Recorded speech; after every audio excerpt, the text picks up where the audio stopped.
from him. I'll ask Richard. I'm sure, yeah, ask Richard.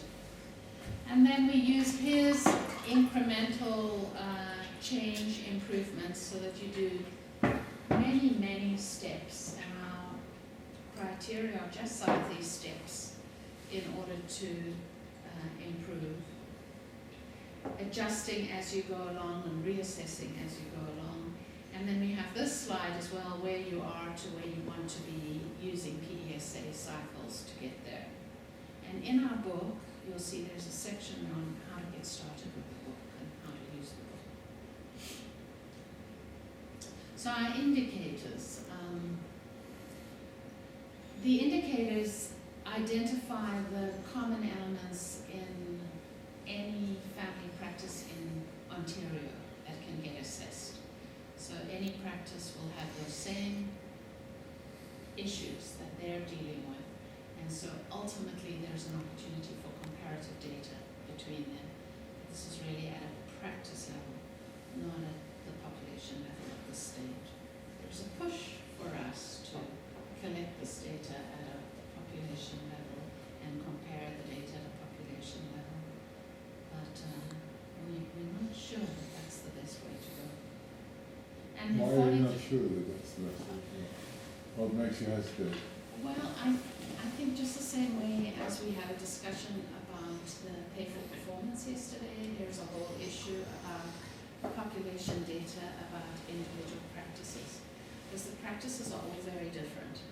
We have people way out in the boondocks who are practicing in a very different environment. We have street people, we have people who are immigrants, we have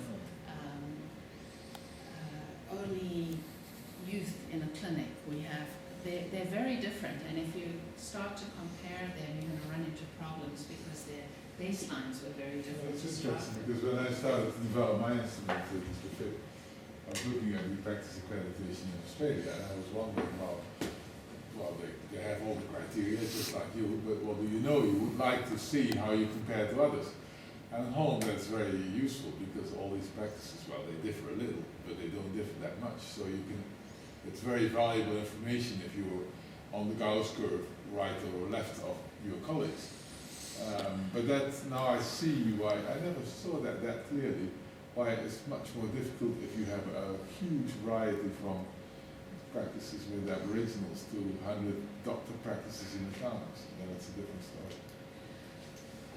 I think there are ways in which you can do it. I just don't think we know how to do it yet in order to put it there. And you don't want to throw the baby out with the bathwater. So in my other role at Cancer Care, we're responsible for improving screening rates for colorectal cancer, breast screening, and cervical screening. And the main way we do it is through audit and feedback. So we have a very sophisticated data collection system on all of the lab results and all of the patients that are in the practices, and we provide provider level, family physician level data on every single patient in Ontario. So that they are now receiving a list of all their patients and the last time they got screened and whether a follow-up was done or not for fecal alcohol blood testing. And they have in there a graph which compares them to other people in their region and to the provincial averages. And you already do that with the what you call it, data correction, that you have case mix correction or not? We do not have a case mix correction. It's difficult. I'm not sure whether it's useful. Well, it's very useful because it's by patients. So we're now going through a process of where we will review with each of the physicians what the challenges are around the patients that haven't got screened. And what we have found, we also do geomapping. So we have the whole province sorted out in a geomapping way around postal codes for their socioeconomic context. Okay, that's the main data mix correction. Main data mix, and then we adjust all of the results by physician. We put that on top of it. We find that if you have a practice in a low socioeconomic area, you may have a high screening rate and your colleague right next to you could have a low screening rate. So it's actually the physician attitude that's influencing the screening rates, not the socioeconomic condition. And we haven't got to the bottom of that yet, but... Well, at least it reduces the discussion, because if you know that you're bad, even in good in a socioeconomic bad region, you're doing well. Yes, not. yes. So but it's always this discussion, and people, some doctors like raw data, they don't like this fiddling that they cannot understand, like case mix correction. But I think you should have maybe both numbers. Yeah. The number, the raw number, and the case mix. So we will have that. We'll have that. Okay. For this right now, we don't have it. So we have 43 practice management indicators and 27 clinical indicators. I just wanted to mention this. This comes out of the Australian accreditation program. They use different icons to us, but every single criteria in our book has an icon attached to it. And it's either required by law, or it's demonstrated by best practices, or it's an emerging area that if you're doing pretty well in. So every single criteria has that, and ultimately we should be doing everything that's required by law, but we're not. So there's a lot of work for us to do. In the quality outcomes framework, they removed all the required by law elements because they felt that everyone was doing it. We know that everyone is not doing what is required by law. So here's one of our indicators that I thought I'd just go through with you and you'd get a bit of a feel for. Timely and accessible. So the indicator is that the patient can reach the practice by telephone, email, and/or other electronic means. And the first criteria here, which is an emerging criteria, is not yet standard of practice. Imagine that. The telephone system, email, and/or electronic systems are user-friendly and facilitate easy access to the practice. So how do you actually do that? We have an interpretation of that over here. So the management can describe how the telephone system, incoming and outgoing calls, and the voicemail messaging system works and how it responds.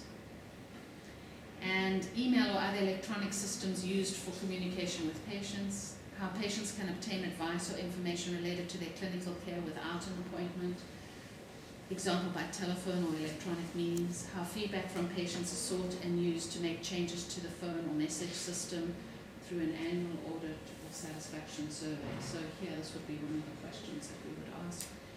And then, so there's always a section of what management can describe, and then the patient conducts a regular telephone audit of incoming calls, number of rings to answer, time left on hold, and callbacks, including how messages are recorded, retrieved, and followed up.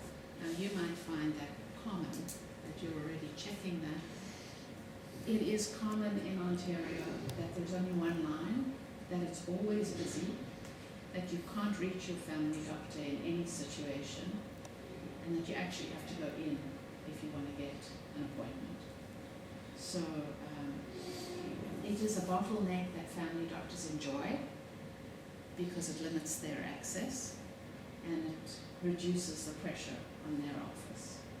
It's also much cheaper to have one line than two lines, and they have no training of their receptionists on how to deal with telephone backups. So it's a huge, huge problem that we have in our practices. And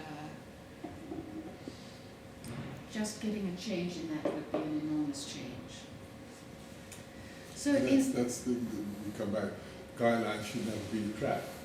So here's a guideline that's a trap. You see, if you have to comply, you see, you'll lose a lot of income because you may need a second secretary, or you may need an extra nurse in the morning, or whatever. You see, and to really comply with this, and I think it should be happening. Well, we don't have any requirements to comply. There's nothing that's mandatory here, and it's also got this icon that shows that, you know, it's really an emerging area. We have to work with the OMA to get a better support system for the family doctors to do this better. The government has to be very keen on people really having access. If they really want access, they've got to look at ways in which they can support family doctors to do a better job. I mean, I'm not coming up with the PDSA cycles that are going to be necessary No, at a but higher level. the thing is, we've been having it in the accreditation and the visit all the time, and we have the questionnaire that even asks the question, how many minutes do you have to wait for before the phone is picked up, and do you experience the assistant as a barrier between you and the doctor, whatever question, and they all get this feedback, we can improve. And so now the government is, and that's because it requires an extra person on the telephone in the morning to really relieve the practice, you see, and that's quite a bit of money and nobody wants to invest it. So now there's the inspection is pushing on it, you see, so they phone the practices by a certain firm, and if they're not picked up within 1 or 2 minutes, then they get reprimanded. But now they've even gone further because it didn't improve, you see. What the doctors did, they made a very good telephone installation. You see, you could choose 1, 2, 3 for emergency, everything. But that didn't even work, you see, because there's increasing pressure. And so now they have what they call sort of a 60 million capitation variation. That means that if you comply with this, you probably may get an extra euro per patient. So they phone you, and if you miss twice, you lose that money. So that may be 5,000 euros, and that may be the ultimate pressure that does it. I'm not sure yet. So it's a strong. Even though your patients might feel completely happy with their access. Yeah, the interesting thing was the solo doctors with one line, the patients were more happy than group practices which had an emergency line and everything. You see. So that's the difference in experience. It's complicated. I'm a little confused. This is an indicator, C11. How do you score an indicator like this? In Norway we've made several projects on how to do this. And we described how people can go through these projects or processes in the practices to improve. How do you score? Well, 0 or 1? Or? No, we actually have a range. And in our assessment program, in our pre-assessment documentation, they tell us what their self-reflected range was when they started, and whether there's been a PDSA cycle to improve it, and where they feel they are now. And our facilitator is aware of that, and the facilitator is part of the visit and can explain where they are and where they've come now. And then the assessor marks them, and then we have an independent assessor, because we have the New Zealand model, who reviews it and says, you gave them a 3, but they're actually really a 1, and we'd like you to go back and reassess that number. What's the range? 1 to 5. 1 to 5. Well, it's difficult with what they call inter-assessor reliabilities, and it was ultimately, I think the patient questionnaire will give the answer, you see, whether it is. And you know, I had the picture of me with my daughter at the beginning, and how do you assess that you're a good mother? Like, these questions are always complicated as that. Doctors hated to be dependent on unreliable assessors, you see, because they don't like the lady or man who's a little picky or not, you see, it all influences the whole process. So how do you deal with that?